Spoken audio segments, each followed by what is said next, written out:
ढेरों साधुवाद देना चाहूंगी।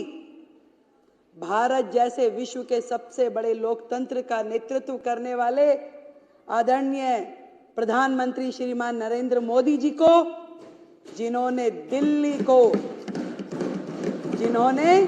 दिल्ली को एक ऐसे कुप्रशासन से, ऐसी आपदा से मुक्त कराया जिसके कारण से दिल्ली वासी 10 साल से अधिक समय से जो दर्द झेल रहे थे, जो तकलीफ पा रहे थे, आदरणीय प्रधानमंत्री मोदी जी के नेतृत्व में उस आपदा से दिल्ली मुक्त हो पाई। प्रचंड जीत भारतीय जनता पार्टी को मिली। दिल्ली ने भर भर के आशीर्वाद दिया और मैं भी आज इस सदन में दिल्ली की जनता को इस सदन के माध्यम से ये बताना चाहती हूं कि जो जो संकल्प पत्र में वायदे दिल्ली की जनता के साथ किए गए हैं, जब तक वो पूरे नहीं होंगे मैं और मेरी पूरी टीम चैन की सांस नहीं लेंगे। दृढ़ संकल्प है, पूरी समर्पण के साथ, एक निष्ठा के साथ, उत्साह के साथ दिल्ली में काम करना है। वो लोग जो पहले इस सदन का उपयोग केवल और केवल माननीय उपराज्यपाल जी को, माननीय प्रधानमंत्री जी को आपत्तिजनक, अपमानजनक, अभद्र शब्दों का इस्तेमाल करते हुए इस सदन का उपयोग करते थे, आज इस सदन का उपयोग दिल्ली की जनता की भलाई के लिए, योजनाएं बनाने के लिए, उनके क्रियान्वयन के लिए और दिल्ली को विकसित दिल्ली बनाने के लिए इसका उपयोग होने वाला है। माननीय अध्यक्ष जी, आज आपके माध्यम से मैं ये कहना चाहती हूँ,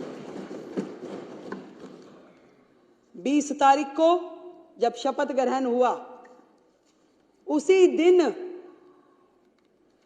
एक एक पल का उपयोग करते हुए हमने कोई विजय उत्सव मनाने के लिए नहीं निकल पड़े।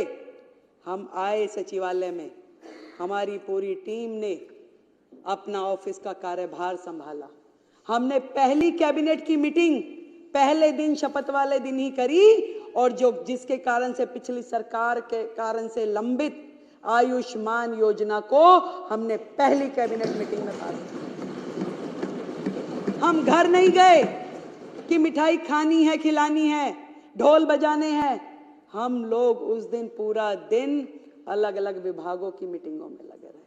हम गए यमुना जी पे आरती करने के लिए, अपना संकल्प दोहराने के लिए कि हे मां यमुना, जो हमने वायदा किया है, जो हमारे प्रधानमंत्री जी ने यमुना जी के लिए स्वप्न देखा है, जो दिल्ली की जनता का अधिकार है, इस यमुना मां को स्वच्छ बनाने के लिए पूरा काम कर लेंगे। हम पूरा दिन उसी काम में लगे रहे।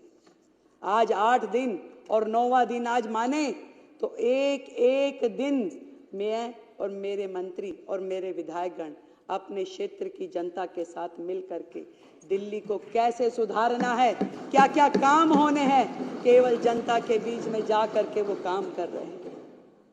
इससे पहले ये लवली जी ने सदन में एक बात कही थी, वो बिल्कुल सही बात है कि पहले जनता को अपेक्षाएं शायद बड़े बड़े प्रोजेक्ट की होती थी कि भाई कम्युनिटी हॉल बना दीजिए, कॉलेज बना दीजिए, स्कूल बना दीजिए, पर 10 सालों में जनता इस लेवल पे आके खड़ी हो गई कि वो कहती है कि मेरा सीवर साफ करा दो, मेरी नाली बनवा दो, मेरे गड्ढे भरवा दो।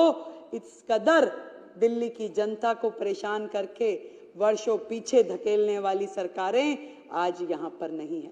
आज विपक्ष सामने बैठा होता तो शायद बात करने में कुछ मजा आता, उनके सामने कहने में, उनकी बातें बताने में। दूसरे ही दिन जब शपथ ग्रहण था तो आतिशी जी मेरे कमरे पे आ गई सब विधायकों को लेकर के, और मैंने तो देखा वो तो पहले दिन से ही इसी कार्य में लग गई थी कि क्या किया जाए, कैसे पब्लिसिटी पाई जाए, कैसे मीडिया में आए जाए। बैनर बना लिए गए कि 2500 रुपए कब दोगे।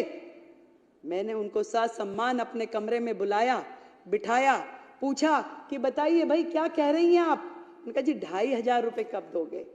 मैं कहा बड़ी अच्छी बात है, आपको बड़ी चिंता है कि 2,500 रुपए कब मिलेंगे। मैं कहा आतिशी जी, आप जिस 2,500 की बात कर रही हैं आप चिंता ना करें, ये जिम्मेवारी हमारी है। जनता को जो प्रण किया है, जनता के लिए जो वादे किए हैं वो काम हम करेंगे। पर इस बात पे जरूर मुझे हंसी आती है कि 10 साल का कार्यकाल, 3-3 बार की सरकार बनने के बाद सैकड़ों वायदे किए, एक भी पूरा नहीं किया। और उसके बाद उनकी इतनी हिम्मत हो जाती है कि हमसे आके पूछते हैं कि ये कब होगा। तो पंजाब में नहीं दिया, दिल्ली में जो जो कहा नहीं दिया, वो काम कुछ किया नहीं, और हमसे आके पूछते हैं कि बताइए कब देंगे। तो मैंने भी मन में किसी शेर की कही, किसी शायर की कही हुई 2 लाइनें मुझे ध्यान आई कि बागवान ने भी न जाने कैसे कैसे शौक पाल रखे हैं। 10 साल का राज किया भाई, एक बार जीते तो 67 सीटें आ गई, दूसरी बार फिर 62 आ गई, फिर तीसरी बार फिर मौका मिल गया। तो दिल्ली की जनता के शौक निराले थे, क्या उम्मीदें थी उनको उनसे कि बागवान ने भी न जाने कैसे कैसे शौक पाल रखे हैं, फूलों के गमलों में कांटे संभाल रखे हैं। और इस सियासत में तो चित भी इनकी, पट भी इनकी, हमने क्या बेवजह सिक्के उछाल रखे हैं। मतलब जब ये सरकार में थे तो भी यही धरने पे बैठते थे, और आज जब ये विपक्ष में हैं तो हमसे सवाल पूछते हैं कि कब करेंगे। भैया ये सरकार में थे तब भी जल मंत्री होने के बावजूद आतिशी जी धरने पे बैठ जाती थी काम करने की बजाय। माननीय मुख्यमंत्री जी जो उस समय होते थे वो तो 26 जनवरी वाले दिन जाके धरने पे बैठ गए। तो इन तो धरना पार्टी है। इन्होंने अपने कार्यकाल में केवल प्रेस कॉन्फ्रेंस, केवल बाइट देना, केवल इंस्टाग्राम ट्विटर पे पोस्टर डालना और मनगढ़ंत कहानियां बनाना, इसके अलावा किया क्या है? इनके विचार, इनकी सोच जिस कदर स्पीड में चलती है उसको तो कोई फॉलो नहीं कर सकता भाई। वो तो यमुना जी में जहर डाल देंगे, इस जन्म में तो जिता नहीं सकते, हरा नहीं सकते, ऐसी ऐसी बात करने वाले, घमंड से भरे हुए, अहंकार से भरे हुए। घमंड और अहंकार तो रावण का भी नहीं चला, तो ये क्या चीज थे? जनता ने एक बार में दिखा दिया कि जनता जब चाहती है तो सर पे भी बिठाती है, और जनता के दिल में से उतर जाओ तो वो सड़क पे भी ला देती है। तो धरने की पार्टी फिर से धरने पे जा बैठी। मैं तो कहती हूँ ये जनता का काम है, जनता ने जो किया है वो उनको समझना पड़ेगा। चैलेंजेस बहुत हैं, बहुत सारी कठिनाइयां हैं, और मैं तो इतना समझ पाई कि जो आतिशी जी बार बार कह रही थी कि कब देंगे कब देंगे, क्योंकि उन्हें पता है कि वो जो सिस्टम छोड़ के गई हैं, जो खजाने खाली करके गई है, वो भी ये सोचती थी देंगे कैसे, जरा पूछे तो सही कब देंगे। परंतु मैं पूरे विपक्ष को ये बताना चाहती हूं कि आज आप जिस भी परिस्थिति में दिल्ली को छोड़ के गए हैं, दिल्ली के लिए जो काम हमें करने हैं, दिल्ली को, नरेंद्र मोदी जी का जो स्वप्न है, जो विजन है दिल्ली के लिए, विकसित दिल्ली का, उसको पूरा करने के लिए हमें जो भी करना पड़ेगा इस दिल्ली के लिए हम करेंगे। दृढ़ता के साथ, संकल्प के साथ, मेहनत के साथ, ईमानदारी के साथ हर एक काम को किया जाएगा। आप लोगों के जैसे नहीं, क्योंकि आपको वादे तो करने आते हैं, निभाने नहीं आते थे। आपको दिल्ली की जनता का दर्द का प्रचार करना तो आता था, परंतु उसके लिए काम करना नहीं आता था। आज हम दिल्ली की जनता का जो दिल का दर्द है उसका एहसास भी हमें है, और उसका उपचार भी हम करेंगे, ये मैं आज आपको बताना चाहती हूं। जो चीजें, जो काम मैंने देखा अपने पूरे कार्यकाल में, पिछली सरकार ने अपनी बुद्धि का इस्तेमाल केवल जनता को बेवकूफ बनाने के लिए किया। बेवकूफ बनाती रही, कहती रही, वर्गलाती रही, और जब जब काम नहीं हुआ तो गलियाती रही। कभी राज्यपाल जी का नाम लेके, कभी प्रधानमंत्री जी का नाम लेके। तो जनता ने सोचा कि भाई जब करना उन्होंने ही है तो उन्हीं के हाथों में सत्ता सौंप देते हैं। तो इस बार पूर्ण बहुमत की जो सरकार जनता ने बनाई है, दिल की गहराई से मैं दिल्ली की जनता का बहुत बहुत धन्यवाद करती हूँ।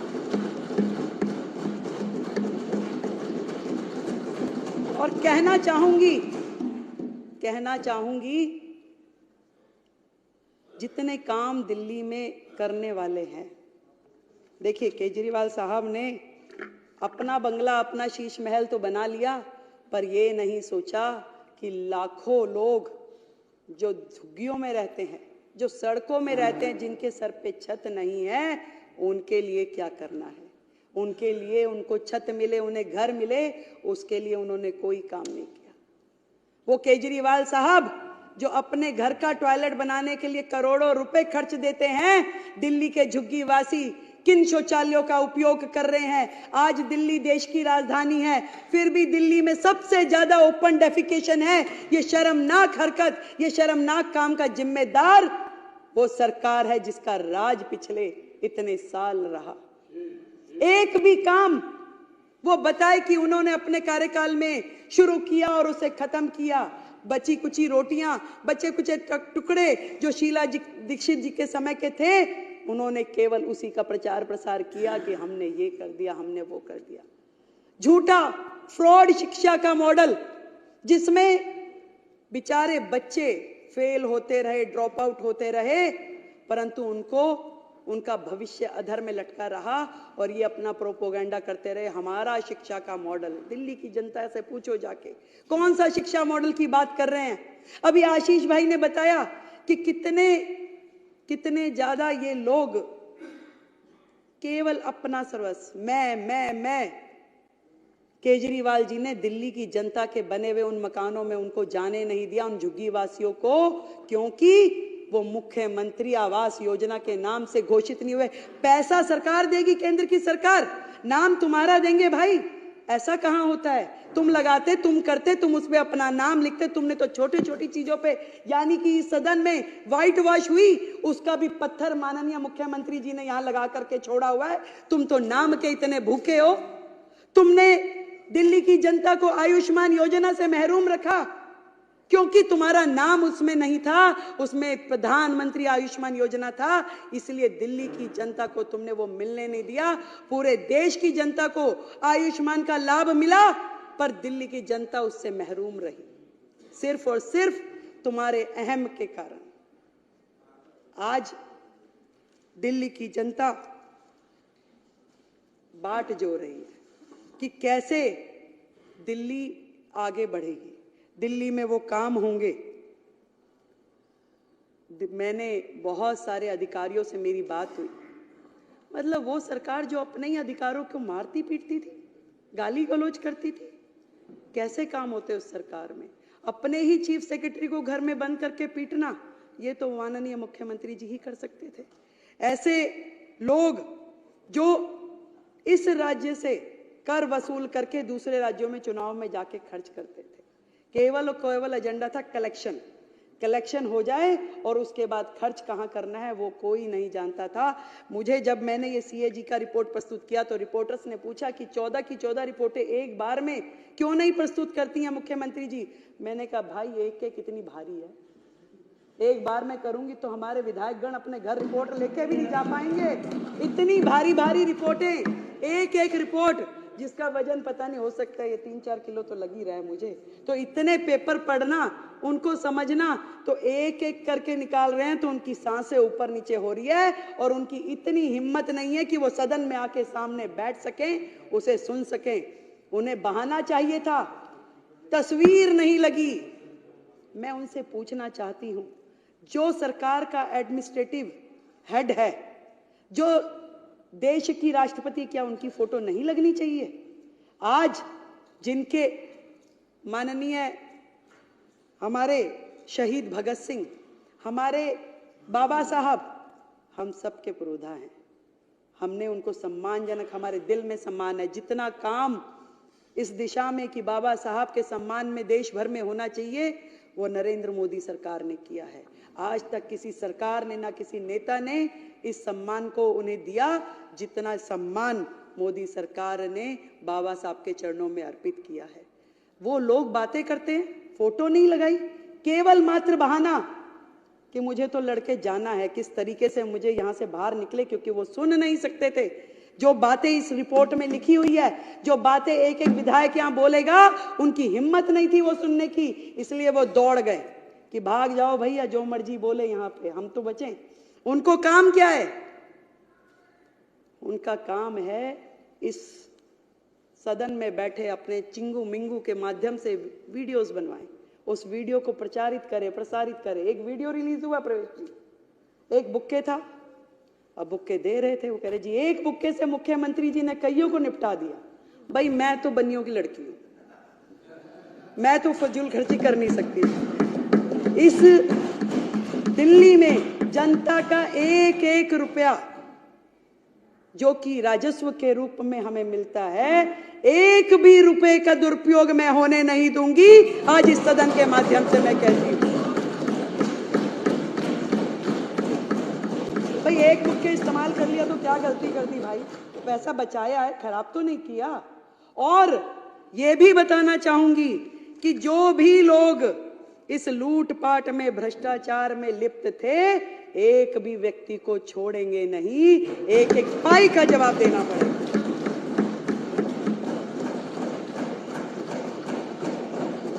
चुनाव के दौरान बहुत सारे पोस्टर लगे, स्टिकर लगे, भाई हो तो ऐसा, भाई हो तो ऐसा, डैश डैश डैश।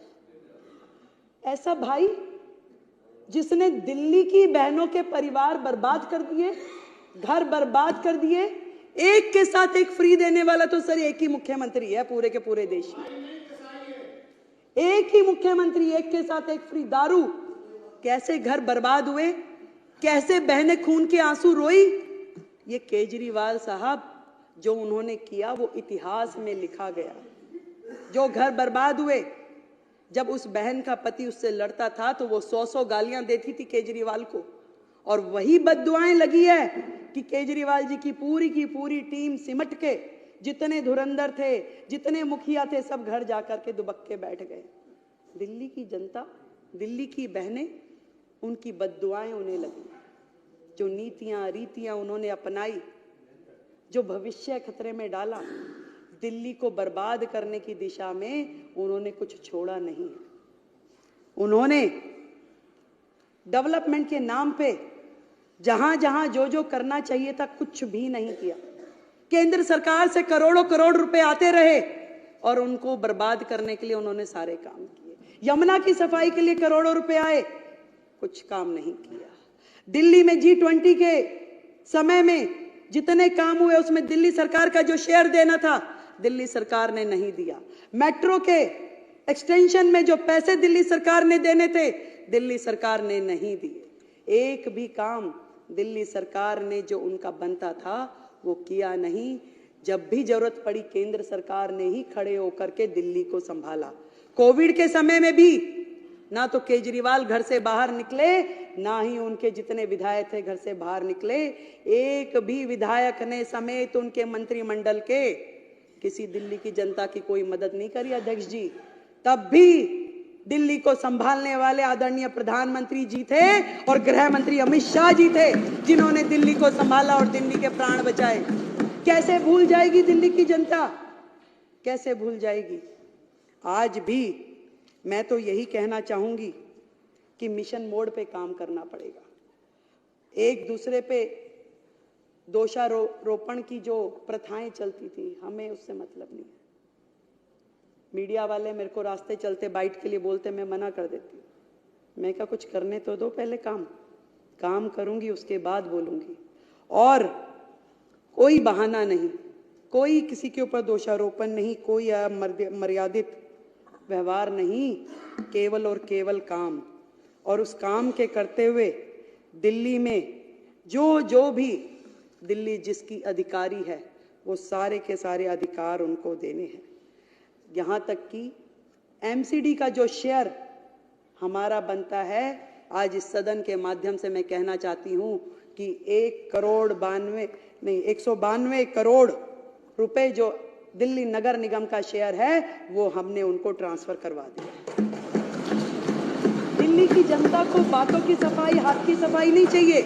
दिल्ली को दिल्ली की सफाई चाहिए, इसलिए हम नगर निगम को पूरा का पूरा स्पेस देंगे कि वो जो काम उनके हैं उस काम को करने के लिए जो भी हमारी तरफ से हमारी जिम्मेवारी बनती है वो जरूर हम उनको करके देंगे, कहीं पे भी कोई कमी रखेंगे नहीं। और यहां तक कि पहले भी केंद्र सरकार ने पूरी मदद दिल्ली नगर निगम की भी की और दिल्ली सरकार की भी की। ये तो इनके मन में इनकी नीयत और नीति दोनों ही भ्रष्ट थी। जब यमुना की सफाई केजरीवाल जी ने नहीं करी, बार बार वादा करने के बाद भी, तो माननीय एनजीटी ने एक समिति बनाई, उसके अध्यक्ष के रूप में एलजी साहब को मनोनीत किया और ये कहा कि यमुना की सफाई करवाएं। तो केजरीवाल साहब को डर लग गया, उन्हें लगा कि अरे ये काम हो जाएगा और मैं तो रह जाऊंगा कि दिल्ली की जनता कहेगी देखिए वायदा आपने किया था, काम एलजी साहब कर रहे हैं। तुरंत उन्होंने स्टे ले लिया, सुप्रीम कोर्ट चले गए। पहली सरकार होगी जो अपने राज्य में काम होने के खिलाफ जाकर के स्टे ले ले, और उन्होंने यमुना की सफाई होने नहीं दी। यही सेम काम उन्होंने जब कूड़े के पहाड़ हटने चाहिए और वो कुछ नहीं कर पा रहे थे, तो एनजीटी ने समिति बना करके एलजी महोदय को अध्यक्ष बनाया, कहा कि ये पहाड़ हटने चाहिए, ये काम होना चाहिए। और हमारी केंद्र की सरकार ने, हमारे नितिन गडकरी जी ने NHAI के माध्यम से जितना भी यहाँ पे वेस्ट था उसको ले जा के सड़कों, जो नई सड़कें बन रही थी उसमें उसको यूज किया और बहुत बड़ा एरिया खाली होता गया, चलता गया, परंतु उनको ये भी सुहाया नहीं। और केजरीवाल साहब ने वहां पर भी कोर्ट में जाके स्टे ले लिया कि ये काम भी दिल्ली में होना नहीं चाहिए। कितने शर्म की बात है कि दिल्ली का विकास उनकी प्रायोरिटीज में था ही नहीं। वो एक रिमोट से कई सरकारें चलाना चाहते थे, कभी पंजाब की, कभी दिल्ली की, और कभी अन्य अन्य राज्यों में जाकर के गोवा भी मैं ही चलाऊंगा, यूपी भी मैं ही देखूंगा, हरियाणा भी मैं ही करूंगा। ऐसा महत्वाकांक्षी व्यक्ति दिल्ली के भाग्य में लिखा था, अच्छा हुआ छूट गया। आदरणीय प्रधानमंत्री जी ने जिस प्रकार से national mission for clean Ganga को करते हुए पूरी गंगा को साफ किया, और इस बार कुंभ के इस महाकुंभ में 60 करोड़ से अधिक लोगों ने स्नान किया। कितनी बड़ी बात है, जब गंगा जी साफ हो सकती है, करोड़ों लोग उसमें स्नान कर सकते हैं, उसका आचमन कर सकते हैं। यमुना जी यदि साफ नहीं हो पाई तो केवल और केवल इस सरकार के कारण, इनकी नीतियों के कारण, इनकी बेईमानी के कारण। और यमुना जी साफ होगी।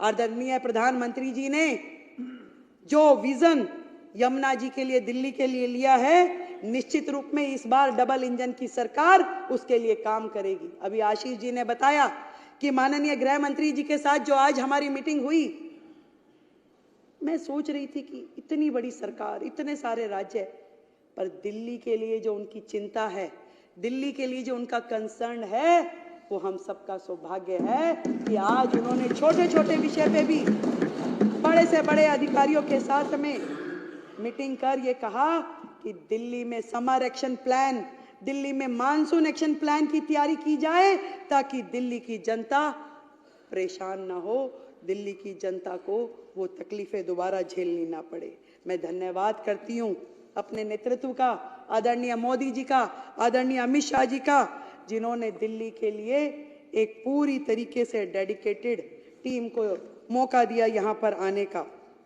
मैं वो सारी चीजें जो दिल्ली के लिए सोची गई हैं, दिल्ली के लिए जो करनी है, एक बार फिर से अपनी बात को दोहराती हूँ कि दिल्ली की मुख्यमंत्री के रूप में इस सदन में फिर से एक बार ये संकल्प लेती हूँ कि मैं और मेरी सरकार का हर मंत्री, हर विधायक, अधिकारी, कर्मचारी जनता के लिए सदैव उपलब्ध रहेंगे और सेवक के रूप में कार्य करते रहेंगे। माननीय एलजी महोदय का भी मैं बहुत बहुत धन्यवाद करती हूँ कि उन्होंने चट्टान के भांति दिल्ली में भ्रष्टाचार को रोकने के लिए पूरी ताकत लगाई और दिल्ली के विकास के लिए हर संभव कार्य किया। बहुत बहुत धन्यवाद आप सभी का और माननीय एलजी महोदय का, अध्यक्ष जी आपका, दिल्ली के लिए काम करना है, मिल करके दिल्ली को मिशन मोड पे लेके आना है। ये जंग लगा हुआ सिस्टम है, परंतु इसको सुपर एक्सप्रेस के रूप में काम करना है और मिलकर करेंगे। जय हिंद, जय भारती। माननीय सदस्यगण, माननीय उपराज्यपाल महोदय के अभिभाषण पर सदन में बहुत अच्छी चर्चा हुई है। सदस्यों ने अभिभाषण के विभिन्न पहलुओं पर अपने विचार सदन में रखे। यह हम सब जानते हैं कि उपराज्यपाल महोदय का अभिभाषण सरकार का विजन डॉक्यूमेंट होता है और इसके हर शब्द का अपना महत्व है। यह एक मार्गदर्शक दस्तावेज की तरह होता है जो यह बताता है कि सरकार किन मुद्दों पर काम करने वाली है। इसके माध्यम से सरकार और विधायिका के बीच भी कोऑर्डिनेशन बनता है, जिससे प्रशासनिक कार्य का सुचारू रूप से संचालन हो पाता है। मुझे उम्मीद है कि आज धन्यवाद प्रस्ताव पर हुई चर्चा सार्थक सिद्ध होगी और सरकार अभिभाषण के अनुसार दिल्ली की जनता की भलाई के लिए अपने सभी संकल्प पूरे करेगी। 10 वर्षों के बाद अब सदन की गरिमा बहाल हुई है और पद की गरिमा को भी समुचित सम्मान दिया गया है। मुझे इस बात की बहुत पीड़ा है कि पिछली सरकार के दौरान इस सदन में उपराज्यपाल महोदय के विरुद्ध प्रस्ताव पास किए गए, उनके विरुद्ध टिप्पणी की गई और नियमों की धज्जियां उड़ाई गई।